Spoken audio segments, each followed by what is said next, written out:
Hey, welcome everyone to today's panel, demystifying the headlines, what the Inflation Reduction Act actually means for solar. So, all right, thank you everyone for coming to today's event. I'm Scott Nguyen, founder and CEO of Bodhi. We're a software platform that helps growing solar companies, probably a lot of the companies that will be growing in this next year with this new climate bill, but we help them deliver amazing customer experiences with ease. And so today, what we're going to try to do today is really answer the question that one of our attendees, John Lucas, succinctly proposed. Other than that 30% tax credit that's in this Inflation Reduction Act and the new climate bill, I mean, what are the other benefits does this IRA provide? And so today, what we have are two really heavyweights in this industry to answer that question and really give us some practical tips that we can use in our solar business. So I'm going to introduce our panelists. First, we have Katherine Hamilton. She is the chair of 38 North Solutions. Thanks for coming here, Katherine.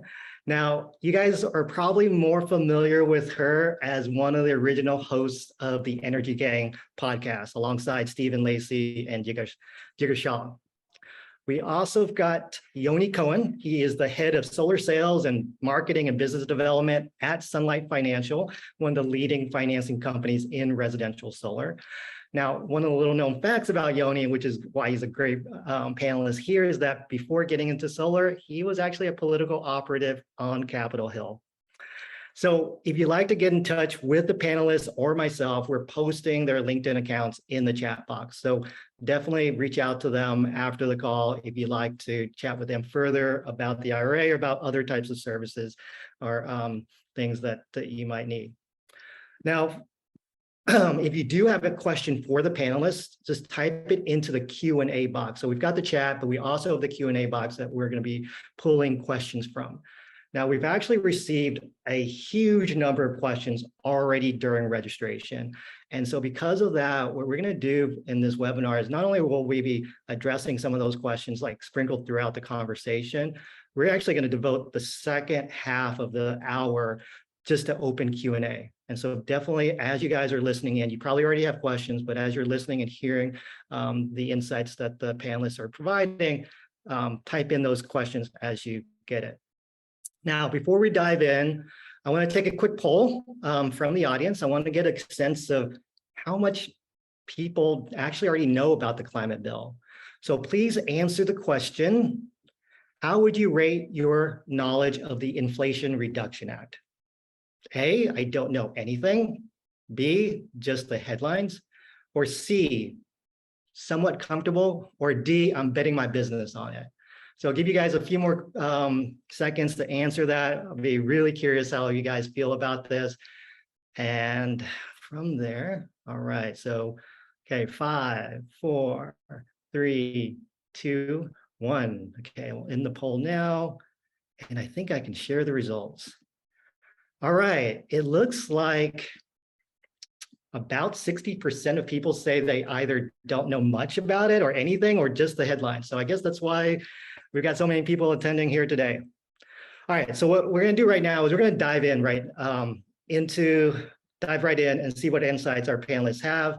I'd like to first kind of focus and set the stage for the discussion. So Katherine, you and your firm have done a lot behind the scenes on this bill. And so with all the previous attempts of the climate bill of this type of magnitude. So can you tell us how some of these policies, especially for solar, kind of started coming together and to what we now have in the Inflation Reduction Act? Yeah, sure. Absolutely. Thank you so much for inviting me. This is great to be here. And I think your attendees are incredibly smart, and I'm a little bit nervous about it. And as they say, I'm also betting my business on this, but may not be able to answer all the questions. So that's why we got Yoni here. To do that. I'm not a tax Yoni has your back. Yoni has you covered. Thank you so much. So just from a really standing back, there are things like the energy storage credit I've been working on since 2009, when storage was like a science project. And now it's actually an industry. And so there are things I've been working on a long time now. The original solar credit was back in 2006. but I was also very involved in the original Waxman-Markey, debate on cap and trade, and that whole trying to get a big climate piece over the finish line. And yes, we had begun to see the solar credits and people installing solar on their rooftops, and that was great in the early days. The climate bill we were doing then was really about controlling smokestacks. It wasn't so much about moving markets for clean energy. It was really about like, how do we stop the dirty from getting out of the smokestack? And this bill is really about like, there's a new smokestack, guys. In fact, there isn't a smokestack at all. And this is about like, how do we really open the market? And so I see this as, the infrastructure bill has a lot of funding for a lot of programs, grant funding, but this is a market signal. And I think that's the biggest thing now. So two major things here is one is that it's a market signal. And the other is that this industry over time, because of the tax credits, even though they were starting to phase down, because of the tax credits, because of state policies, really became an industry that had a voice and had a ton of grassroots support. And the grassroots support is certainly extended beyond solar. There's grassroots support for all types of clean energy technologies, all types of climate mitigation. Climate is also in our faces. So I think we're at a point in time where it was okay to do something on climate that everybody kind of could internalize and understand what was going on. At the same time, sending really strong market signals that will give us like 10 years of a runway for all of these technologies and move all of our investment in that direction. Not only move our big investment and move, policy for folks, businesses that can benefit, but really also create access for so many other Americans that have not been able to take advantage of it. Yeah, I agree, because what I've heard was that, the extension to 10 years prolongs this, and that's such that period of time provides a lot of certainty or removes that uncertainty so that businesses can make a lot of that decision.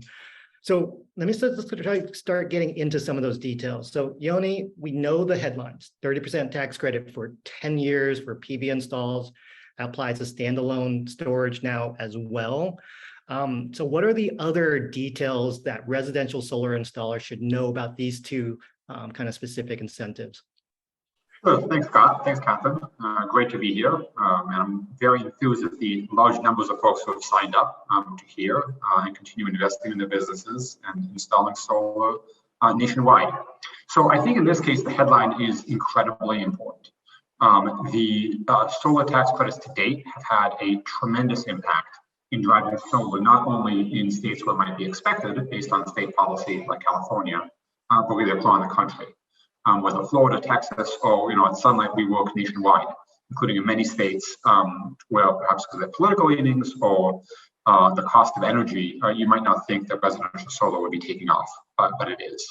And that certainty of having the full 30% back to 30% for 10 years is incredibly significant for the industry and for folks thinking about investing in building residential solar companies, like the folks on this call.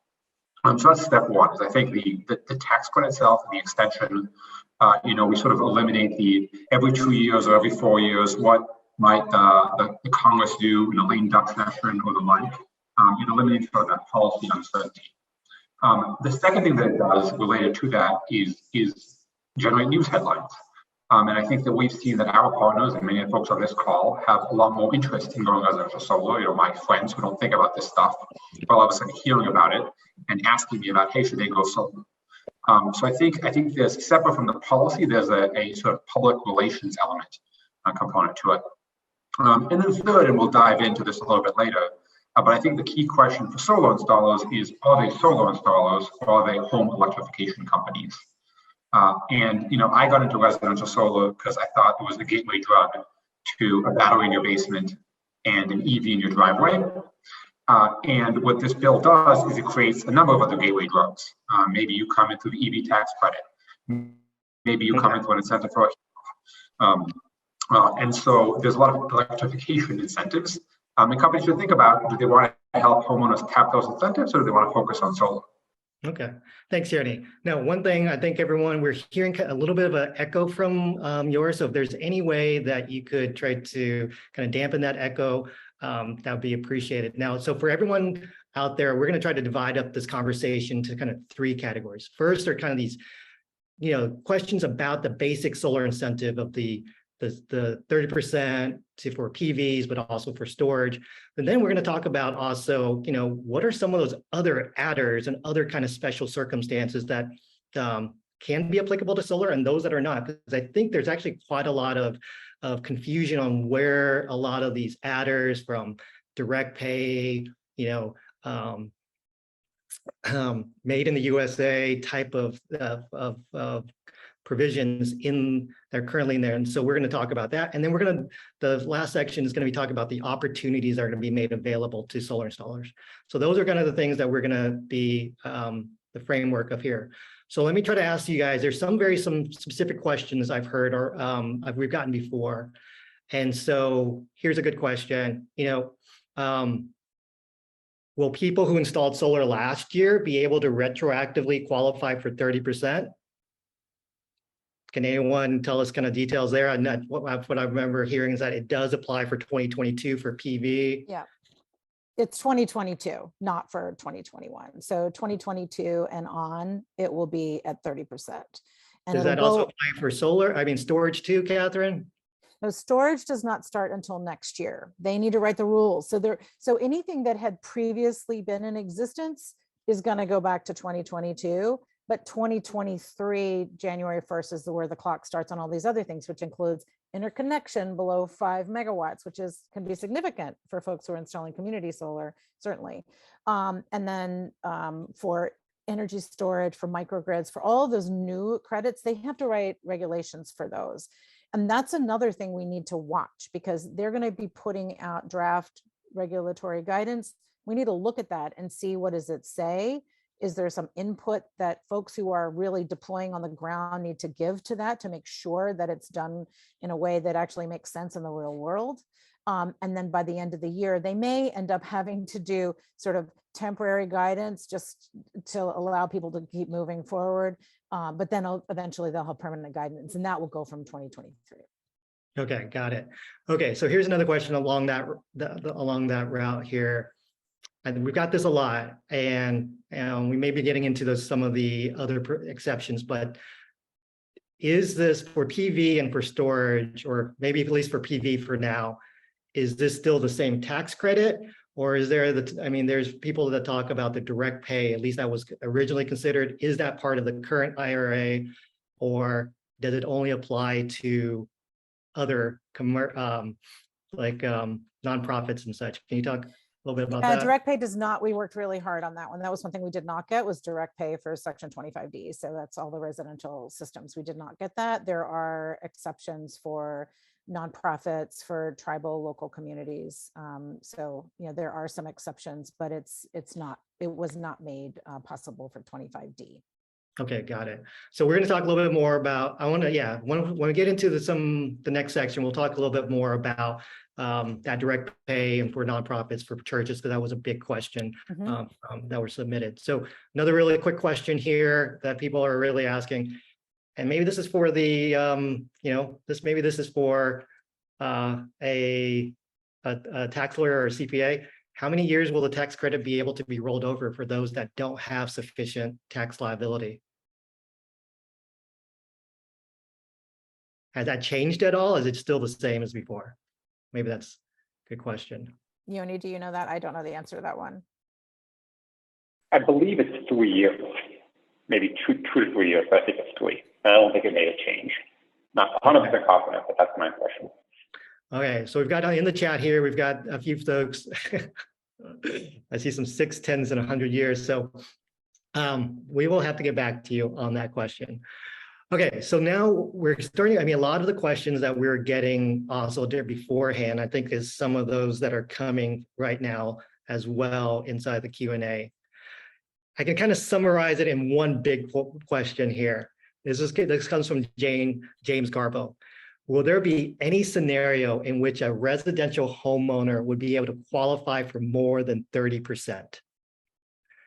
So there are a lot of special provisions, a lot of adders in the bill. So maybe Catherine, before you answer that question specifically, or maybe you can provide like a yes or no to that question, maybe some of those provisions, some of those adders apply to resi solar, some to CNI, some to utility scale solar. Can you give us a little bit of a lay of the land of those special provisions and adders, and what may apply to residential solar, which I think is the majority of the audience right now?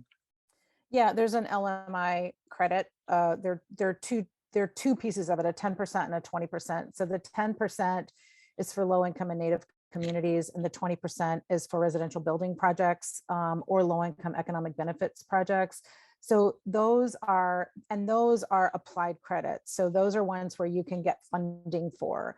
My sense is that the best way those are going to be applicable is if you have a third party that's being able to aggregate those, or a community solar project where you're going to be able to actually have somebody do that for you as a resident. So yes, it's residential and it's to try to increase access, but it's not done through the 25D credit. It's done, I think the way that it's going to work is going to be done an application process. It may even go through DOE to do that.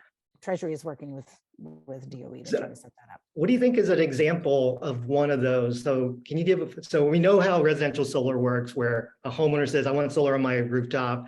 I call an installer who says, hey, I might, sign up, you can get a 30%. You can sign up for a loan through Sunlight, and that applies to tax. What is a typical type of project that could qualify, you think, for that LMI adder?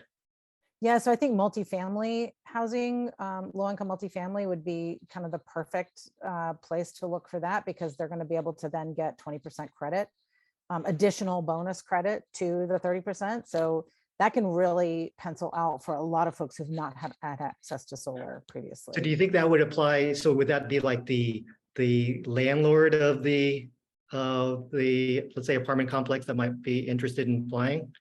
Or does it go to the residents of that multifamily unit? Or how so would it's going to be an application process. So there will have to be applicants that apply that have to show that they have a certain income level.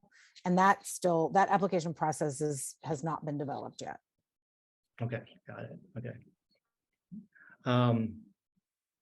What about the domestic content? How does domestic content adder apply? Does that apply to residential solar, or does it apply to other types of projects? That is only for the commercial side. That's only for section, well, I mean, it could be residential third-party finance, right? But it's only when you're taking section 48, not section 25D. So it's not individual homeowners. They don't have any say over that, really. So it's those third-party financing projects that are going to have to do to comply with domestic content and labor provisions. Okay, so not only, so if there's a third party, so you can say a third party doing, so that would apply for utility scale. Yes. It could apply to commercial depending upon how it gets Yes, financed. absolutely. And even it could apply to residential installers if it is done through a lease or PPA type of financing. Yeah, if it's the third party financed, then they have to comply with those regs to get the full credit. Okay. Yoni, is that on Sunlight's radar in any way, or?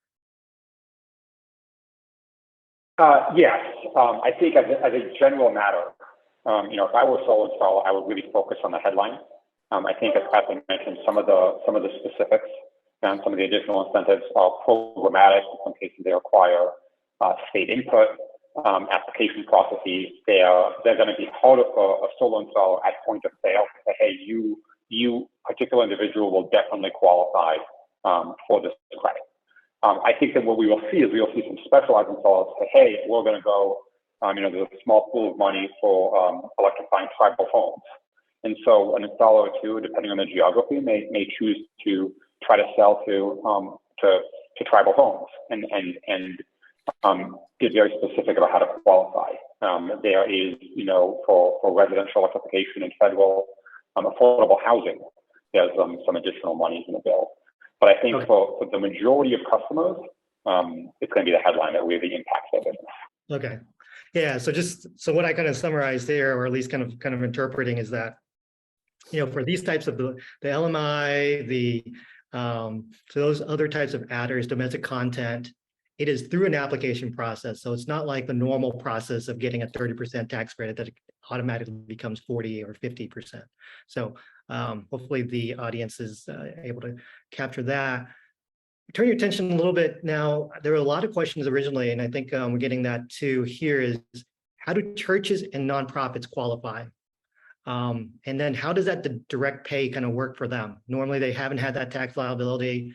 And then of course there's this whole thing about transferring tax credit that's also been mentioned in, as well.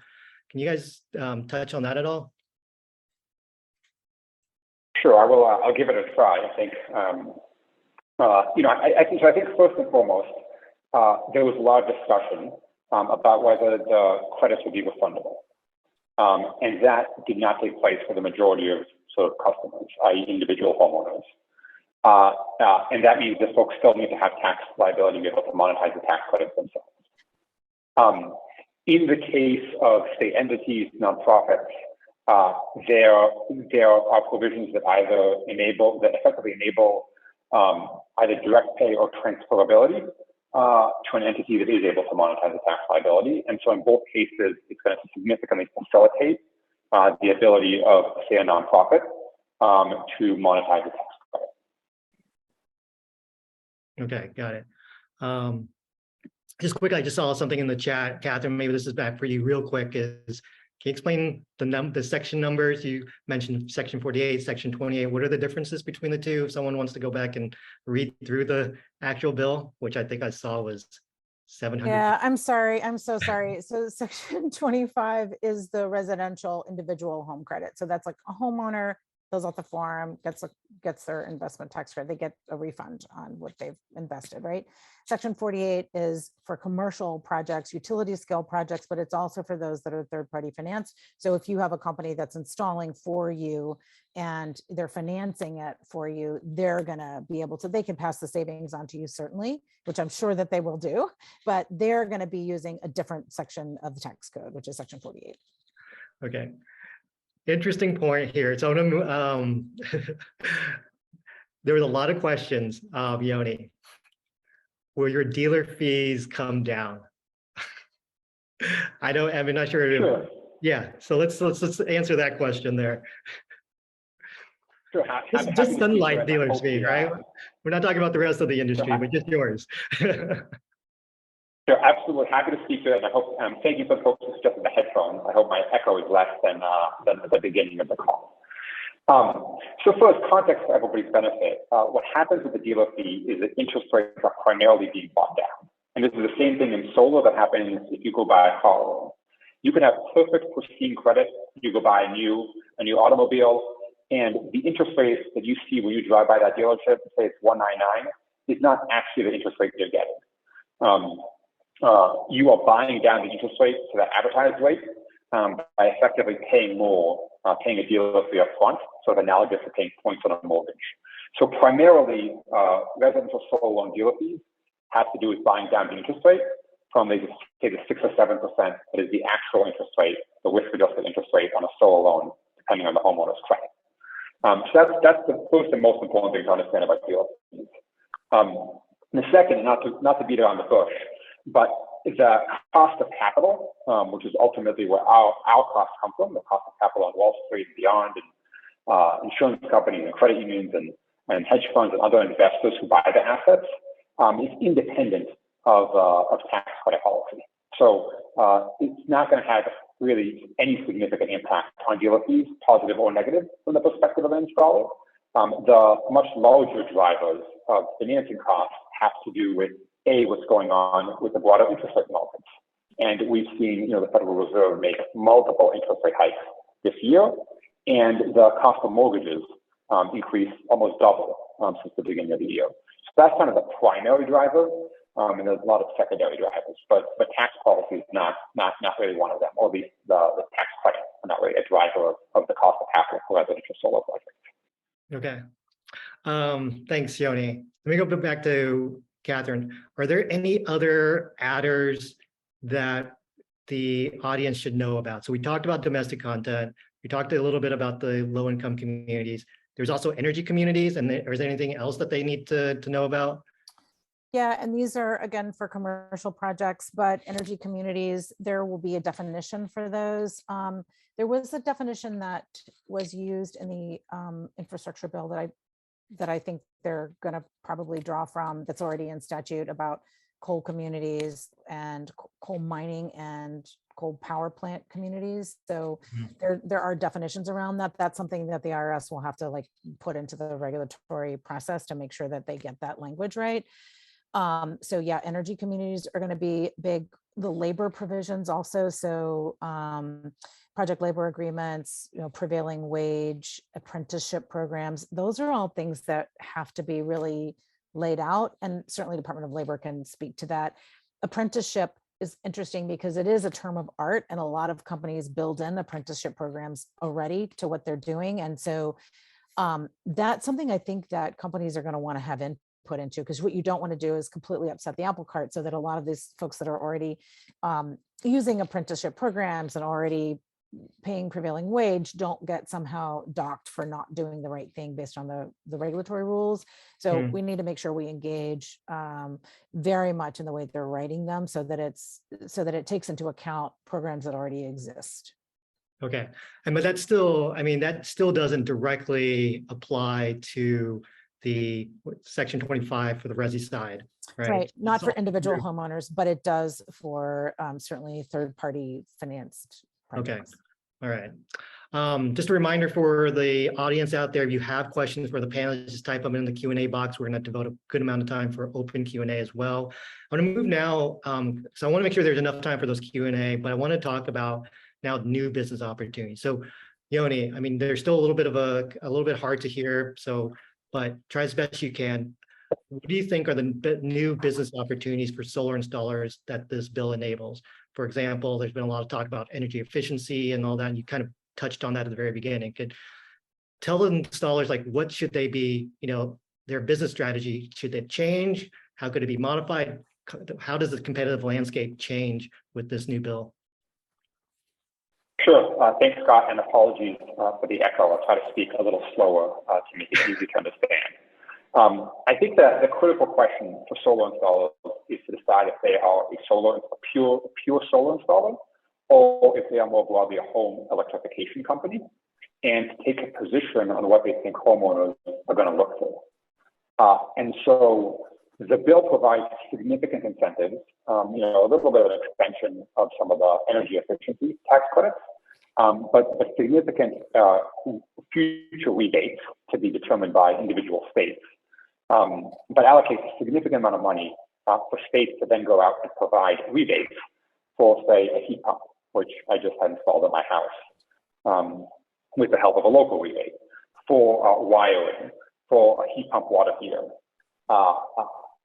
And those additional incentives, for an induction stove, et cetera. And those incentives are, part and parcel of sort of the electrify everything movement. And the intent to full electrification of the home. And I think if you're a solar installer, what we've seen in our business is solar installers traditionally focused on just solar. 2 years ago, started getting into batteries. And there were those who enthusiastically embraced batteries and tried to sell them with every sale. Those who only installed them when a customer asked for them. And those who hoped never to install them at all, because they added complexity to the timeline for installation and the work required.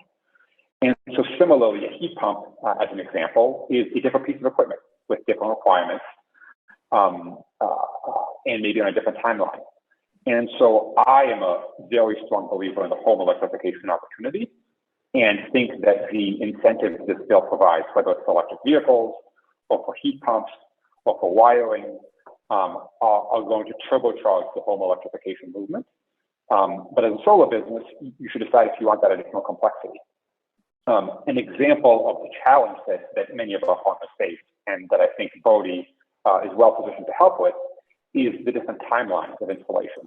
So a solar install, many companies are very good at installing it quickly under a specific timeline. And then if the customer wants a battery too, you may have supply challenges for the battery. You may incur the cost of installing the battery at a different time, and that impacts when, say, a loan provider might wait to put a loan into service and when you might get paid. So it has significant impact on your cash flows when a project is complete, and therefore impacts kind of your broader business. So in short, big opportunity, significant incentives will turbocharge the market. In detail, companies have to decide what their go-to-market strategies are and where they want to focus and what customers want. And so but then even if they decide not to be the installers of heat pumps or other energy efficiency, what do you think the opportunities are, or some of the perils of installers partnering with other equipment providers and service providers? Sure. I think that the challenge is quality and timeliness, as always. I mean, one of the things that we see this in solar subcontracting is, to the extent that it is not, it is not a member of your team who is showing up at the house to make an installation. That's challenging in solar, but at least the solar installer appreciates the challenges and kind of work to assess quality. If you are partnering, say, with an HVAC company to install a heat pump, they may work on different timelines. They may not represent your brand in the house. Many of them tend to be smaller companies that may not have the scale to grow with you in every state in which you operate. And so there's a lot of, the traditional challenges of working with any type of subcontractor on any home improvement project, I think will exist as companies tend to partner. And so the question becomes, do they want to own it all? Do you want to be an installer that sells home electrification, and maybe you install solar and you subcontract the heat pump or the additional work to another party? Or do you want to be a lead provider for those work, where you still focus on solar and you sell the lead to a company that focuses on, say, heat pump installation? Yeah, that's really interesting. I mean, with the solar, yeah, I was going to say, with solar installers, solar installers has always been like, I have to buy leads, but now they can actually sell those leads that they already have with the and I think you're going to be able to get, it'll be a really interesting new ability for acquisition, because the state energy offices they're like $8 billion that are going to the state energy offices to be able to do all these rebate programs. And if you can offer something like that, once the funding gets to the states and they set up, they're going to have to set up some kind of a customer outreach program. They're going to have to put together the program. You all can help them do that too. And you'd say, like, we're out there every day. I'll tell you right now what they need in order to make their solar as efficient as possible. They need this, this, and this, and help set up those rebate programs. And then you can sell those at the same time. Or maybe that's the first thing people want, is the rebate program. So I think there's going to be a huge opportunity. There's another piece that I wanted to mention that is not actually part of the tax code, and that is a greenhouse gas reduction fund, that they call it. It's $27 billion that's going to EPA. $7 billion of that is going to go to states to be able to do distributed solar. And that's really to try to make up the difference in cost in utility programs for, just traditional solar and solar for low-income communities. So it's very much targeted to the low-income communities. That's $7 billion. Then there's another $20 billion, of which 40% of that $8 billion is also going to low income. That is going to go to set up a big national green bank.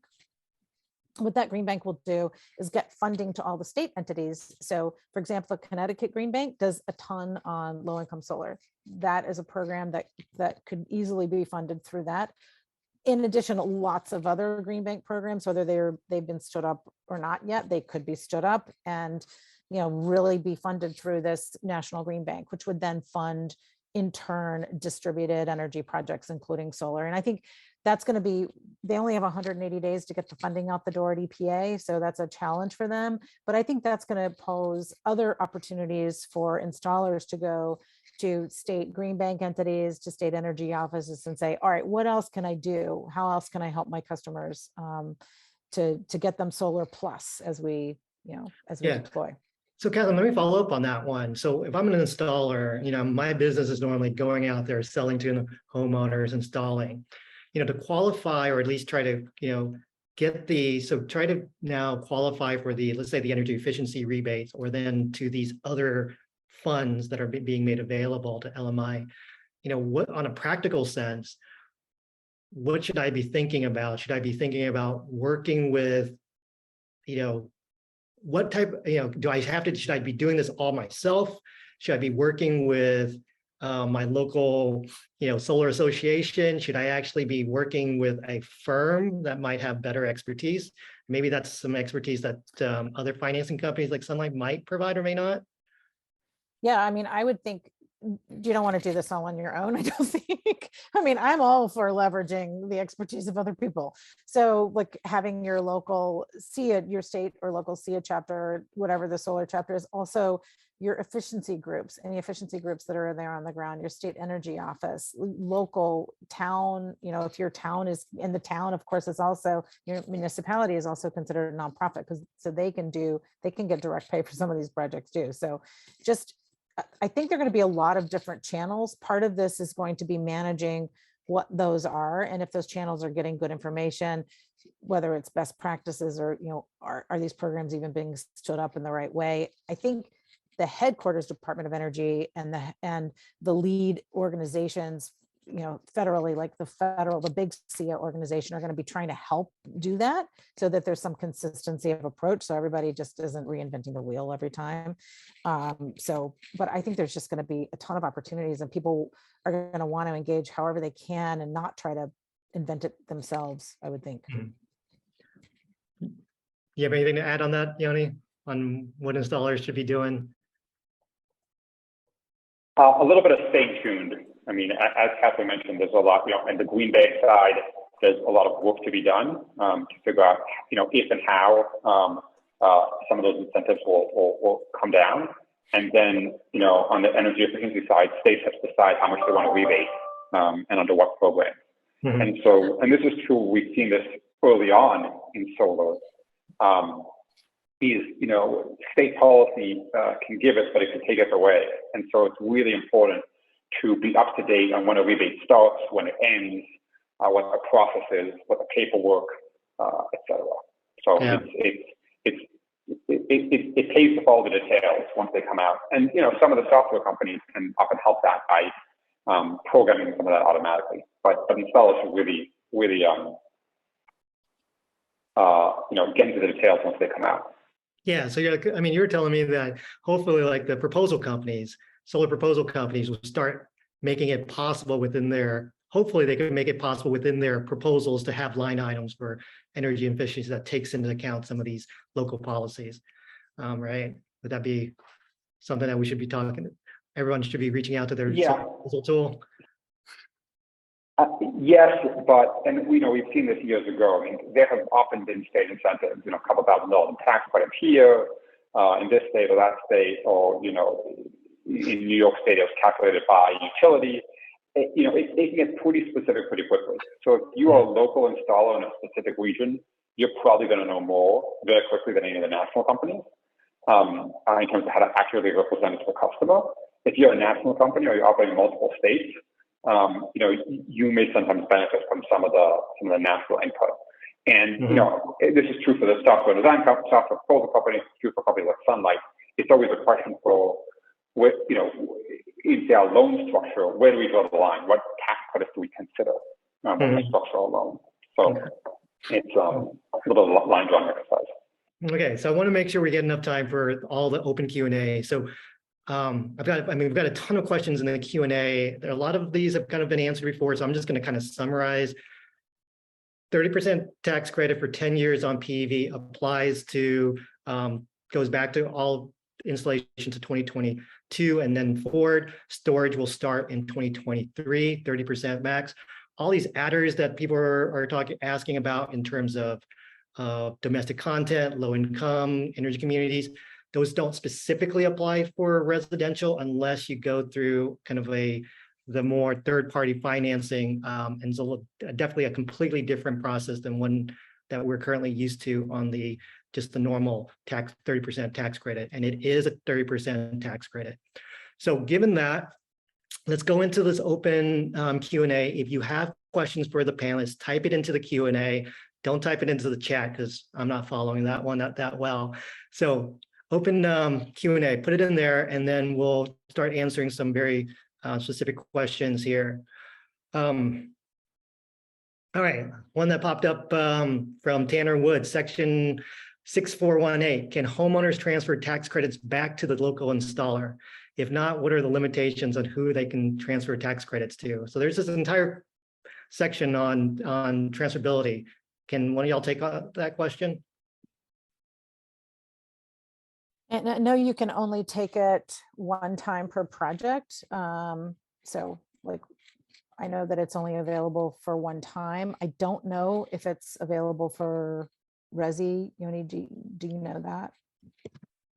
I don't. Okay.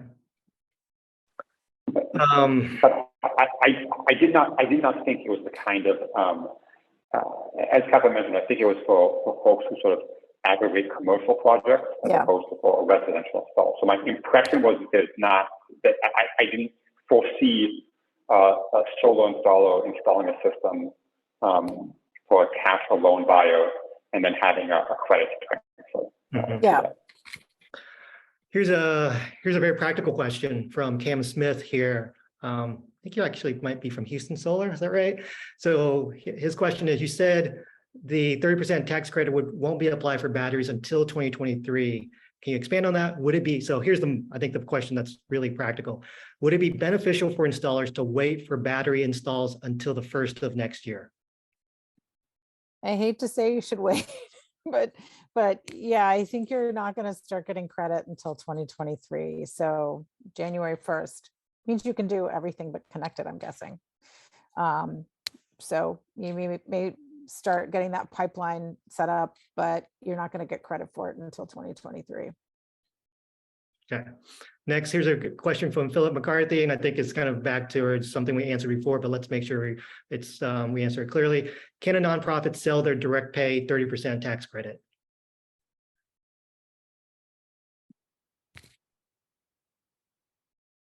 I'm not sure of that. Yeah, I think the answer is yes. I'd say for Philip, one of the organizations I know that does this really well is Collective Sun. They're based out of San Diego. They've been doing this for a lot of nonprofits. Take those, for those that are working with nonprofits like churches and such, Collective Sun might be your best bet to get these questions answered. So, all right. A tax exempt entity can sell the tax credit to another party. So it depends on the tax status of the entity. Okay, so this is something kind of interesting. Do the tax credits, or this is from Kevin Creamer, do the 30% tax credits, does that apply for solar thermal systems as well? Maybe that's like either on the residential side for solar water heating, or I'm not sure this applies, solar big utility scale as well. Does anyone, Katherine, are you familiar with that part of it? I think that would be in the, like you look at the qualified facility definition. I think that's where you would look definitionally at what systems qualify. I'd have to go back and check on what that is. Do you remember which section of that bill for Kevin to look into? Right. I've memorized it for sure. Okay. Yeah, let me see if I can find it. All right. So, let's look up some more. Oh, Kevin says, yes, it does. So, all right, let's see. There's some other questions. So yeah, here's a good question. This is from Gary England. And so this is the adder for domestic content. Who's going to determine whether a product has the right amount of content to qualify for the adder? I think there's some percentages that have been thrown out. And then who gets that final decision? Yeah, so I mean, the IRS is going to be the entity that issues everything. Now they're going to get a lot of information from the other agencies on what that means and what metrics should be used. I'm assuming for almost anything, you have to certify something. You have to show some proof of what you're doing. And there'll be some kind of like a checkbox of like, here's what we're doing. Here are the forms that show what the content is.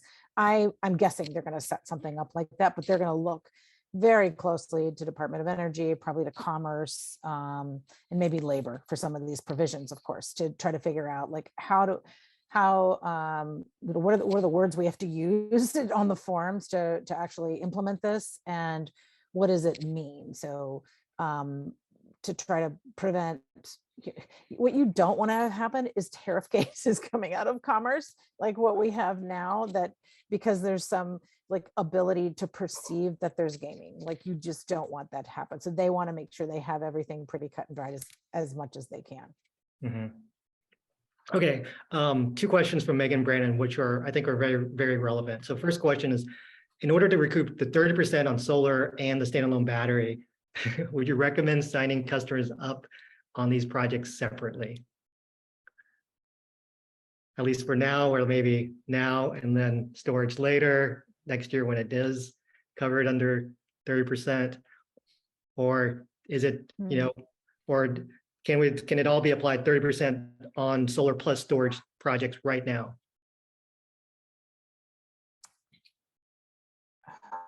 I don't So know. today, well, that's a good question. A good question. So today, solar plus storage, that's a very good question. I'm not sure. Solar plus storage qualifies for the ITC. And so to the extent that the ITC, as discussed, applies to projects placed in service during all of 2022, I would guess the storage ITC also applies to solar plus storage. Okay. It's only standalone storage that effectively needs to wait till 2023. Okay. Second question. Yeah, here. I would get clarification on that one though. I know as today that's true, but I think that we may want to just double check on that one. Okay. Well, all right. Here's the second question. What standards being used to determine and prove LMI communities, that level? Yeah, so they're using area median income on those. I think that's all tracked by HUD. There's a really good map I found that Fannie Mae has so you can see what area median income is in any given area on a map. And it's 80%. So that's what they're going to be using. I think they're going to set forward those rules pretty closely, and they're going to be based on definitions we already know exist, which we tried to write into the code, things that were already tracked, that we already knew how to count. And so that's, I think HUD is the home for all of those definitions, and that's what we would look to. And then DOE will try to make sure that they help the IRS set up the program for applications for those entities. Okay. Here's a question that's kind of popped up. Is there any change in terms of the depreciation for commercial projects, commercial utility scale projects, either any sort of the accelerated depreciation? Has that been changed at all? I'm not seeing any changes on that, actually. Okay.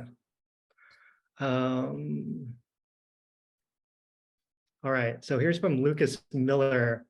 Do you ever anticipate any changes to the current solar module and inverter tariffs now that the IRA has been passed? Oh, that's a totally independent, separate process. Well, yeah, what do you think, Catherine? I know that's like, that one is, that's just like on a completely separate track. And of course, there has been a 2-year hiatus put on that. Not sure how that's going to pan out. That was something that was like working against the industry in addition to the IRA, not getting over the finish line forever and ever. Like those 2 things were just causing so much disruption. And I think that the IRA passing is like kind of helping us get over that, but the tariff situation at the moment hasn't gone away because the case still lives. Mm-hmm. Okay, here's a question which I think maybe it's a specific question. I think we kind of answered it, but we can answer it in a more specific case. This is from Scott Centinella or Centella. How do developers take advantage of the tax credits? These companies are building 200 homes. I'm in California, and there's a new build mandate for solar. So how would those developers try to take advantage of the tax credits, the existing ones plus the new ones that are coming through the bill? Is the question for new home solar, how to monetize the tax credit for new home solar? Mm-hmm. So is that, I mean, you would probably do it, I mean, is it through that third-party financing provisions where you can get potentially some of those adders to it because the developer is doing it through the whole thing, or is it, does that not apply? Yeah, so one way to do it is to try to work through a third party aggregator. And, you know, there's a significant amount of new home solar today that is financed with PPAs and leases. The second way is to effectively take out, you know, to the extent that the builder knows who's going to be buying. In both cases, it's not an easy process because unless the home builder also, you know, one is for the home builder to try to monetize the tax credit. The second is for the homeowner to try to monetize the tax credit. If the homeowner is trying to monetize the tax credit, there's a question of timing about who the homeowner is. And so, as an example, we at Sunlight have looked into how we might help homeowners who decide they want to purchase a new home, or a home builder offer a loan that enables the homeowner to monetize that tax credit. Okay, got it. Okay, so other kind of questions here that are I've seen. So there's just so many questions right now. There's a $4,000 rebate for panels or something. Can y'all talk about that? I don't think we've touched on that at all. Yeah, so this I think is probably very not for like solar panels, but for like electrical panels. Yeah, you guys familiar with that? Hey, Yoni, Yoni might have frozen. Okay, Yoni, you still there? Can you hear me? Yeah, we can hear you. Can you hear me? Mm-hmm. Okay, right.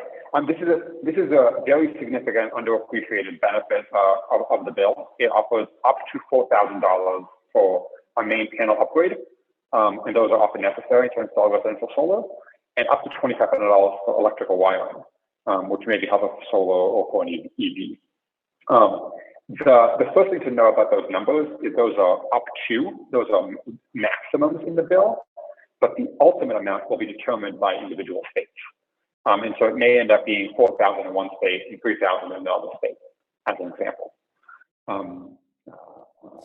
Yeah, and it also depends on income level. Yeah, so it's like if you're at 80% AMI, you get 100% of that, and if you're between 80 and 150% of area median income, you can get 50% of it. So it really does depend on the income level.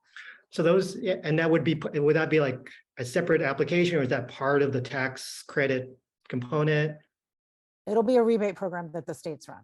Okay, so then that potential is a homeowner may be able to get more than 30% total with some of that extra work. Oh yeah, totally. So there are going to be rebates for heat pump water heaters, heat pumps, electric stoves, cooktops, et cetera, electric load service centers, insulation, air conditioning, air sealing, ventilation, and electric wiring. So those are all really big pieces if you're trying to install a big system on a home. Okay. Wow. Okay. Wow. We've got 5 minutes left here. I apologize to the audience. We haven't been able to answer all your questions. However, we are going to paste in Katherine and Yoni's LinkedIn accounts onto the chat. So please reach out to them. They've got entire teams to help out with this as well.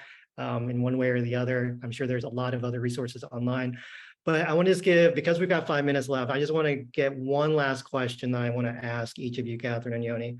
And this is really just like, you know, what is that one super practical, tactical thing that each person that's listening right now, can they go back and then try it in their business, or at least to leverage, or what is that one thing that they need to do or take away from this call? Katherine, you want to start? Oh, there's so many things. So, I mean, practically just looking at all the questions coming in, and they're very specific and very technical, like we need to get clarity from the IRS on how this all works so we understand it. And so, and have input into that process too, to make sure that it's going to work in a way that people can actually take advantage of these credits and use them to grow their business. So I think that is a huge piece of it, that we have to know what's going on and then educate ourselves, educate our customers, and go to our state energy offices and try to educate them too, so we can get as much out of these programs for our customers that we possibly can. And then a lot of these are going to have public comment periods, right? Yes, absolutely. Please, if you can, you or phone a friend or phone your local organization to do it. But we want, I think the IRS needs as much guidance, especially from people in the field who know how this works, as possible. Okay, great. Thanks, Catherine. So Yoni, what's your one big super practical piece of advice for everyone listening? Decide if you want to be a solar company or a home electrification company. The details, as discussed, are going to be coming up from the states and may vary by state for home electrification. But you can look at the maximums in the bill and say, hey, if my state does X, does this maximum, does it make sense to me to be home electrification? Okay. That is it's quite the challenge out there. You just presented there, Yoni, for all those, but I think some of the installers are already doing it. They're installing batteries, some are doing heat pumps. And so I think that's a really, really strategic question everyone needs to start to think about now. So thank you everyone for attending. Thank you so much, Catherine and Yoni. This has been an awesome conversation. Hopefully you've enjoyed this discussion as much as I did moderating, where I just got to ask questions. And I'm sure the audience has a ton of questions that they still want to ask. If you'd like to contact the panelists, here again are their LinkedIn accounts inside the chat box. And finally, I'd like to especially thank you in the audience for joining today. If you like this panel, let us know. If you have another topic you'd like us to explore, send me a note on LinkedIn. Maybe we need a demystifying the IRA part 2 or something. Actually, and then lastly, one final plug, both Bodhi and Sunlight will be at RE Plus in Anaheim in, 2-3 weeks from now. Make sure to stop by and then we can answer your questions. We also got some amazing events planned as well. So thank you everyone, and wishing you guys an inspiring rest of the year.